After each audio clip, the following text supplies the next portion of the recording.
Good evening students, और मैं आपके सामने डीके चौधरी। तो आज का जो टॉपिक है वो मानहानि का टॉपिक है। और आए दिन आप देखते हो कि मानहानि यानी कि डिफेमेशन के कोई ना कोई आपको मामला दिखाई देता होगा। अरविंद केजरीवाल के ऊपर कई बार डिफेमेशन के केस लगे, जैसे अरुण जेटली ने कई बार उनके पास 2-3 बार जो है डिफेमेशन का केस लगाया था। आपने देखा होगा कि जो कन्हैया कुमार जो बार बार सुर्खियों में आता है, उसके ऊपर राजद्रोह का जो आरोप, जो सेडिशन का आरोप लगा, तो ये भी तो एक तरह का क्या मानहानि का ही तो मामला बनता है। तो यानी कि मानहानि जो है, मानहानि को समझना बहुत जरूरी है, क्योंकि इसके हमारे आईपीसी में 10 एक्सेप्शन भी दिए होते हैं कि यानी कि मानहानि होती क्या है और मानहानि के एक्सेप्शन क्या है, कि मानहानि कब नहीं लगती है। हर तरीके से जब हम किसी व्यक्ति की प्रतिष्ठा को चोट पहुंचाते हैं तो हर प्रकार की यानी कि हर प्रकार की मानहानि दंड का प्रावधान नहीं रखती है। यानी कि कहने का मतलब है कि अगर पब्लिक फेथ में अगर हम किसी की प्रतिष्ठा को चोट पहुंचाते हैं तो वो मानहानि के दायरे में नहीं आती है। और आप सभी का मेरे यूट्यूब चैनल डीके चौधरी यानी कि पॉलिटी बाय डीके चौधरी में आप सभी का स्वागत है। और मैं आपके सामने डीके चौधरी। तो आप सभी का बच्चे जो भी लाइव हो चुके हैं, आप सभी का स्वागत है। और टॉपिक आज का जो है वो मानहानि यानी कि डिफेमेशन क्या होता है, उसमें कौन सी सजा होती है, और हमारा जो इंडियन पेनल कोड भारतीय दंड संहिता है उसमें क्या क्या सजा के प्रावधान है और इसकी आईपीसी की सेक्शन कौन कौन सी है। तो अरुण शर्मा, संजय कुमार और दिर्वेश पारासार, विक्रांत कुमार और शालिनी नौटियाल और जितने भी बच्चे हैं, लगभग काफी बच्चे हैं, तो उन सभी को जो है मेरी तरफ से फिर से good evening, good evening, good evening. ठीक है, देखिए जैसे यहां पर देखिए कि मानहानि कैसे होती है और मानहानि का मतलब क्या होता है, तो इसको हम दिखा देते हैं। यहां पर देखो, डिफेमेशन, इंग्लिश में इसको कहते हैं हम डिफेमेशन। ये मानहानि आईपीसी 499 में है। और आप जानते हो कि जो इंडियन पेनल कोड, जो भारतीय दंड संहिता है, वो एक तरह का कानून है जो कि 1862 यानी कि 1860 का अंग्रेजों के टाइम का कानून है, जो किसी अपराध यानी कि कोई भी क्राइम है उसकी डेफिनेशन को दर्शाता है और डेफिनेशन के साथ साथ पनिशमेंट को भी बताता है। इसी को हम इंडियन पेनल कोड भारतीय दंड संहिता कहते हैं। और हमारी भारतीय दंड संहिता में टोटल चैप्टर 23 है। और अगर हम सेक्शन की बात करें, धाराओं की बात करें, तो टोटल 511 धाराएं हैं। तो मानहानि का मतलब क्या है, कि परिभाषा है कि जब कोई व्यक्ति किसी व्यक्ति की प्रतिष्ठा को यानी कि उसके मान सम्मान को एक आशय यानी कि टारगेट करके असत्य तथ्यों के आधार पर ठेस पहुंचाता है, तो इसी को हम मानहानि कहते हैं। अगर सपोज करो कि मैं किसी व्यक्ति के कैरेक्टर पर लांछन उठाता हूं, उसकी मान प्रतिष्ठा को यानी कि उसके कैरेक्टर पर मैं कहता हूं कि इसका कैरेक्टर बहुत बेकार कैरेक्टर है, जबकि ये असत्य है, लेकिन मैं उस पर फोकस कर रहा हूं, मेरी इंटेंशन है कि इसके प्रतिष्ठा को जो चोट पहुंचाया जाए, तो ये एक तरह का क्या होगा, डिफेमेशन होगा, मानहानि होगा। मानहानि क्या है, वक्तव्य के रूप में भी होता है, लिखित भी हो सकता है, या फिर किसी चित्र के द्वारा भी मानहानि की जा सकती है। समझे। अब यहां पर आपने देखा होगा कि जैसे यहां पर मैंने नीचे लिखा हुआ है कि यहां पर देखिए किसी राष्ट्र या राज्य की मानहानि, यानी कि जब कोई व्यक्ति किसी राष्ट्र या राज्य यानी कि राष्ट्र के खिलाफ अगर कोई बोलता है या कोई वक्तव्य देता है या कोई लिखित वक्तव्य देता है या कोई चित्र के द्वारा जो किसी भी तरीके से क्या अपने देश की, अपने राष्ट्र की मानहानि करता है, तो ये जो है एक तरीके से सेडिशन के केस में आ जाता है। इसको हम सेडिशन कहते हैं। क्या कहते हैं, सेडिशन, जिसको हम क्या कहते हैं, राजद्रोह कहते हैं। ये धारा 124A में आता है। तो ये भी एक तरह का क्या है, मानहानि है। लेकिन यहां पर व्यक्ति के खिलाफ है मानहानि, यहां पर राष्ट्र या राज्य के खिलाफ मानहानि है, लेकिन समुदाय के खिलाफ भी मानहानि होती है। ये भी एक तरह का क्या है, मानहानि, जो कि आईपीसी की 153 में, जिसको हम बलवा या उपद्रव कहते हैं, रॉइड्स कहते हैं, कि अगर मैं किसी यानी कि एक तरीके से बलवा को यानी कि उत्प्रेरित करता हूं एक गलत तथ्यों के आधार पर, और मैं किसी की प्रतिष्ठा को चोट पहुंचाता हूं ताकि वहां पर रॉइड्स फैले, वहां पर बलवा फैले, तो ये भी एक तरह का क्या है, मानहानि है। लेकिन ये समुदाय के खिलाफ मानहानि है। तो ये हमारे कॉन्स्टिट्यूशन के किस आर्टिकल में दिया है, 153 में दिया है। लेकिन जब हम डिफेमेशन की बात करते हैं तो पर्टिकुलर डिफेमेशन है किस आर्टिकल में, आईपीसी की धारा 499 में डिफेमेशन है। लेकिन जब हम राष्ट्र के खिलाफ मानहानि करते हैं तो एक तरह का इसको हम सेडिशन कहते हैं, राजद्रोह कहते हैं, जो कि धारा 124A में है। जब किसी हम समुदाय या समूह के खिलाफ जो मानहानि करते हैं तो वो एक तरह का बलवा होता है, जो कि रॉइड्स होता है। ये आईपीसी 153 3 में है। इसके बाद आपने देखा होगा बच्चों, जो मानहानि होती है तो मानहानि में कुछ एक्सेप्शन भी होते हैं। जब हम एक्सेप्शन की बात करते हैं, अपवाद की बात करते हैं, किसकी बात करते हैं? अपवाद की। तो ये टोटल हम जब 499 में देखते हैं तो टोटल 10 टाइप के एक्सेप्शन है, क्योंकि हमें समझना ये जरूरी है कि मानहानि कहां पर नहीं होती है, उसके एक्सेप्शन में क्या है। देखिए पहला पॉइंट देखिए, ट्रूथ, पब्लिक फेथ। अगर आप कोई बात आपकी सच्चाई के साथ है, आप बिल्कुल सत्य बोल रहे हो, और अगर आप उस सत्य के साथ जो है किसी को पब्लिक फेथ में अगर किसी की प्रतिष्ठा को चोट पहुंचाते हो, तो ये मानहानि की कैटेगरी में, डिफेमेशन की कैटेगरी में नहीं आएगा, लेकिन आपकी बात सच्ची होनी चाहिए। दूसरा पॉइंट है पब्लिक सर्वेंट, पब्लिक कंडक्ट के आधार पर।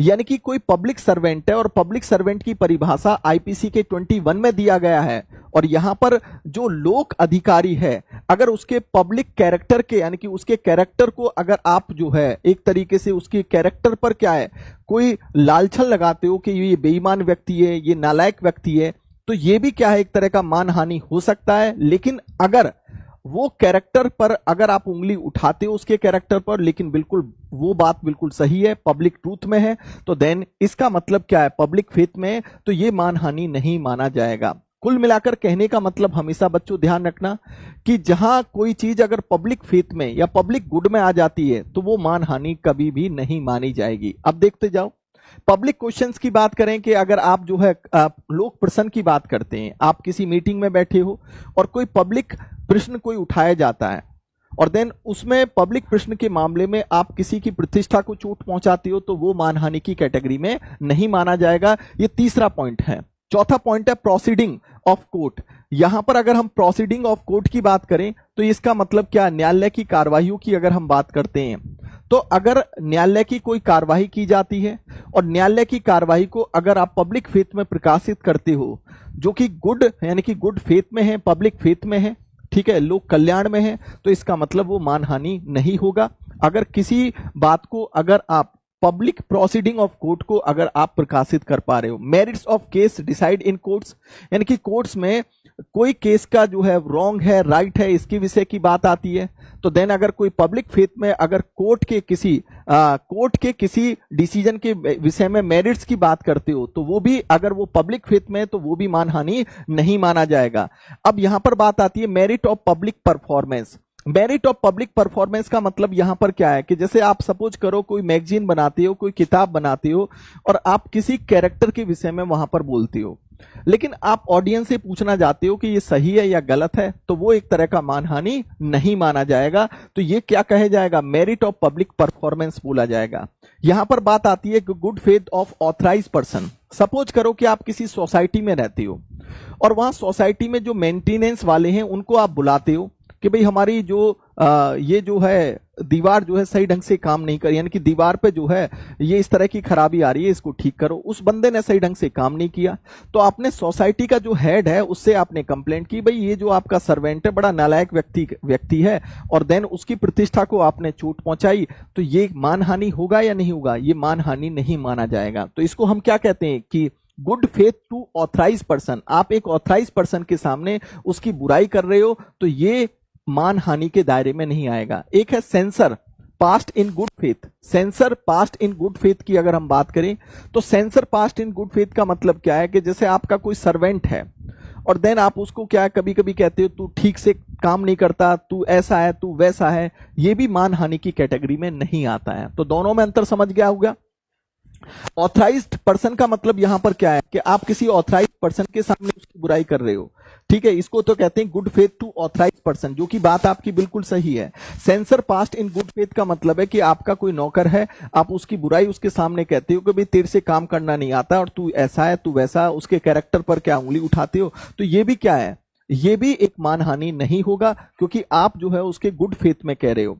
Good faith in by person, यानी कि कहने का मतलब है कि पर्सन के द्वारा गुड फेथ की बात की जाती है। किसी पर्सन को बचाने के लिए अगर गुड फेथ में आप किसी अन्य पर्सन की बुराई करते हो, तो ये कोई मानहानि की कैटेगरी में नहीं आएगा। और देन कॉशन, यानी कॉशन पब्लिक गुड के हेल्थ में, यानी कि कहने का मतलब है कि अगर आप जैसे किसी को आगाह करते हो, आप कहते हो कि भाई ये काम मत करो तुम, क्योंकि ये काम करो, जैसे आपने कहा कि भाई यहां से तुम अगर इस बंदे से तुम राशन लेते हो तो इसका राशन बहुत खराब है, क्योंकि इसकी दाल में जो है बहुत सी चीजें खराबी मिलती हैं, कि आप किसी व्यक्ति को सावधान कर रहे हो और दूसरे व्यक्ति के क्या है उस पर एक तरीके से उसकी बुराई कर रहे हो, तो ये भी क्या है, क्योंकि पब्लिक फेथ में आप काम कर रहे हो, तो ये भी मानहानि की कैटेगरी में नहीं माना जाएगा। तो कुल मिलाकर 10 पॉइंट ऐसे हैं जो मानहानि की कैटेगरी में नहीं आते हैं।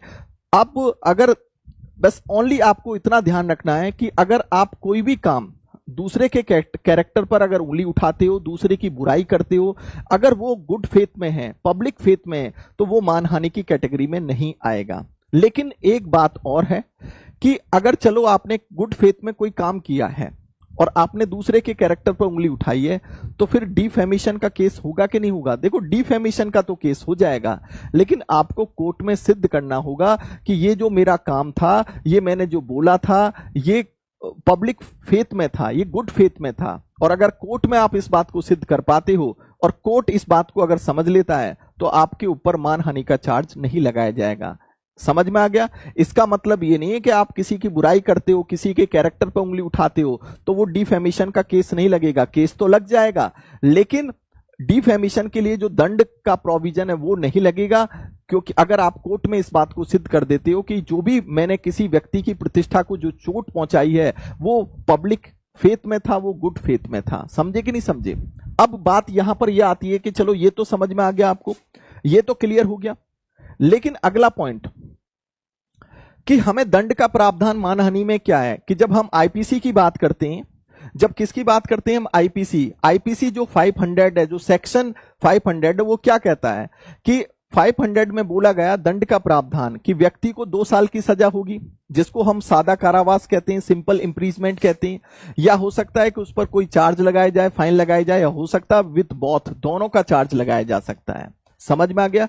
तो 499 में क्या डिफेमेशन है और 500 में क्या उसका जो दंड का प्रोविजन है। लेकिन जो 501 है ये प्रिंटिंग की बात करता है कि अगर कोई मानहानि का मामला है और उसको आप प्रकाशित करते हो, प्रिंटिंग करते हो, तो तब भी क्या है, दंड का प्रावधान 2 वर्ष होगा, या फाइन लगेगा, या विद बॉथ यानी कि दोनों लगेगा। लेकिन अगर 502 क्या कहता है कि अगर जो मानहानि हुई है उस प्रिंटिंग को, उस प्रकाशन को आप सेल करते हो, तो यानी कि मुद्रित पदार्थ को बेचना एक तरीके से, ये भी यहां पर भी दंड का प्रावधान है। और किसमें बोला गया है? 502 में, जो कहता है कि 2 वर्ष की सजा होगी, या फाइन होगा, या दोनों होगा। तो कुल मिलाकर कहने का मतलब है कि 499 जो है 499 ये डिफेमेशन की परिभाषा बताता है। हालांकि डिफेमेशन में जो दंड का प्रावधान है वो क्रिमिनल भी होता है और वो सिविल, दोनों तरह के मामले लाए जाते हैं। सिविल में एक्चुअली में क्या होता है कि सिविल में सिर्फ क्या होता है, फाइन लगा दिया जाता है, लेकिन क्रिमिनल, जब आपका क्रिमिनल जो इंप्रीजमेंट होता है, सिविल केस लगाया जाता है, इस मामले में क्रिमिनल केस लगाया जाता है, तो वहां पर आपको जो है 2 साल की सजा भी दी जा सकती है, जो कि 500 में बोला गया है। तो 500, 501, 502 ये तीनों ही जो है दंड का प्रावधान करते हैं। तो हम ये कह सकते हैं कि जो ये डिफेमेशन है, इसमें जो दंड का प्रोविजन है वो क्रिमिनल प्रोविजन भी होता है और सिविल प्रोविजन भी होता है। अब इसके बाद हम थोड़ा सा इसको संविधान के साथ जोड़ देते हैं कि हमारा संविधान इस मामले पर क्या कहता है। यहां तक तो समझ में आ गया होगा हमारा संविधान क्या कहता है। यहां पर अगर आप देखिए, यहां पर defamation versus right to speech and expression की बात की गई है, मानहानि वर्सेस वाक एवं अभिव्यक्ति की स्वतंत्रता का अधिकार। डिफेमेशन की बात करते हैं तो डिफेमेशन की बात तो 499 में बोली गई है, लेकिन अभिव्यक्ति की स्वतंत्रता की बात अगर हम देखें तो इसकी बात हमारे आर्टिकल 19 का जो सब क्लॉज 1 है उसमें ए में बोला गया है, जो कि आर्टिकल्स हैं। देखिए, जब हम आर्टिकल 19 के सब क्लॉज 1A को पढ़ते हैं तो वहां पर वॉक एवं अभिव्यक्ति की स्वतंत्रता की बात की जाती है, यानी कि freedom of speech and expression की बात की जाती है कि हमें बोलने का अधिकार है, हमें अभिव्यक्ति का अधिकार है।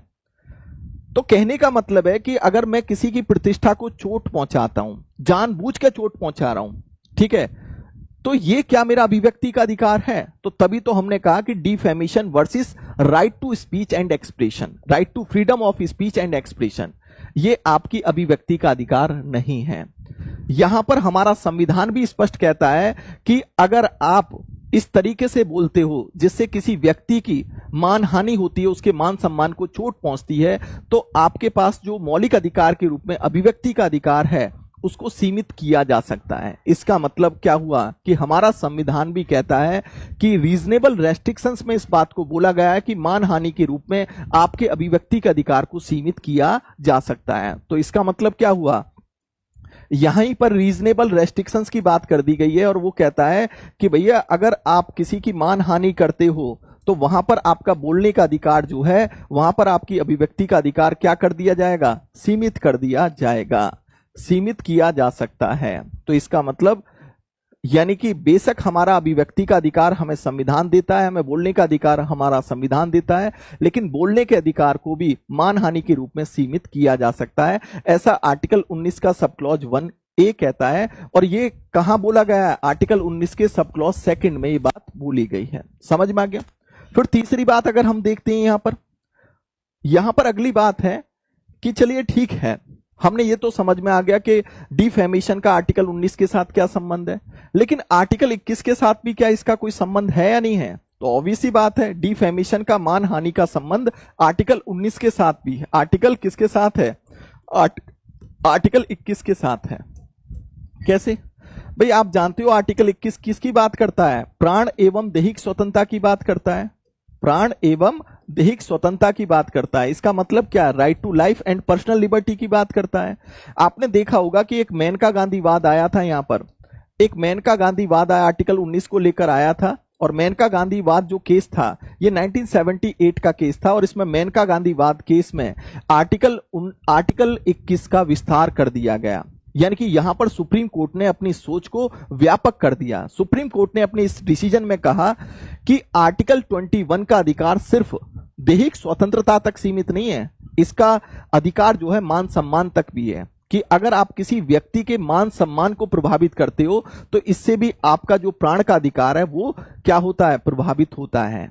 तो देन कहने का मतलब है कि इसका मतलब क्या है कि कौन से आर्टिकल को मानहानि प्रभावित कर रही है, आपके आर्टिकल 21 के अधिकार को प्रभावित कर रही है। क्योंकि आर्टिकल 21 मान सम्मान की बात करता है, आपकी प्रतिष्ठा की बात करता है, कि शरीर से ही संबंध नहीं होता मान सम्मान का। यानी कि इसका मतलब क्या हुआ कि दैहिक स्वतंत्रता ही नहीं है इसमें, इसके साथ अगर आपकी भावनाओं को चोट पहुंचती है, आपके मान सम्मान को चोट पहुंचती है, तो यह भी आर्टिकल 21 का उल्लंघन है। तो मैंने आपको क्या समझाया कि मानहानि का संबंध आर्टिकल 21 के साथ है, क्योंकि जब आप किसी व्यक्ति की मानहानि को ठेस पहुंचाते हो तो उसके आर्टिकल 21 को जो है, उसके आर्टिकल 21 का उल्लंघन होता है। दूसरी बात, अगर आप जो है मानहानि करते हो तो वो अभिव्यक्ति के अधिकार के रूप में करते हो, कि आप कहते हो कि मेरा अभिव्यक्ति का अधिकार है, लेकिन आर्टिकल 19 का जो सब क्लॉज 2 है वो आपके मानहानि के रूप में अभिव्यक्ति के अधिकार को सीमित कर देता है। तो आज के सीरीज में मैंने आपको क्या बताया कि मानहानि का मतलब क्या है, मानहानि से संबंधित जो आईपीसी की कौन कौन सी धाराएं हैं, साथ में मानहानि का आर्टिकल 19 के साथ क्या संबंध है, और मानहानि किसको ठेस पहुंचाता है, हमारे आर्टिकल 21 को ठेस पहुंचाता है। समझे कि नहीं समझे। मेरा कहने का मतलब है कि ये जो आईपीसी की सीरीज है बच्चे, ये मैंने स्टार्ट कर दिया है और अब रेगुलर वे में, या तो हो सकता है आईपीसी की सीरीज का रेगुलर वे कोई ना कोई आईपीसी की धारा के विषय में मैं बताऊंगा, या हो सकता है कि किसी ना किसी आर्टिकल के विषय में डेली मैं आपको बताऊंगा। और डेली आपके लिए 10 बजे डेली ये लाइव क्लास होगी और मैं आपके सामने डीके चौधरी, और मेरे चैनल का नाम है polity by DK Chaudhary. I hope आपको आज की क्लास अच्छी लगी होगी और इसी तरीके से मैं डेली क्लास आपके लिए लाता रहूंगा। तो कमेंट्स बच्चे जरूर करिएगा और इस क्लास को, यानी कि जो भी मेरी आईपीसी के रिगार्डिंग जो भी क्लासेस आ रही हैं, या जो भी मैं इस तरह की क्लास आपके लिए, जो खासकर जो पुलिस की जॉब करते हैं, आईएएस या पीसीएस की तैयारी करते हैं, तो वहां पर भी इन चीजों को पूछा जाता है कि जो इंपोर्टेंट सेक्शन आईपीसी के होते हैं। तो ये सभी बच्चों के लिए जो क्लास है वो यूजफुल रहेगी और इसी तरीके से 15 या 20 मिनट की डेली आपके सामने लाइव क्लास आती रहेगी। तो ज्यादा से ज्यादा बच्चे इस क्लास को शेयर करिएगा और सब्सक्रिप्शन, यानी कि इसको सब्सक्राइब जरूर करिए, ठीक है। तो इसी जुनून के साथ, इसी जोश के साथ नेक्स्ट क्लास में मिलेंगे। जय हिंद।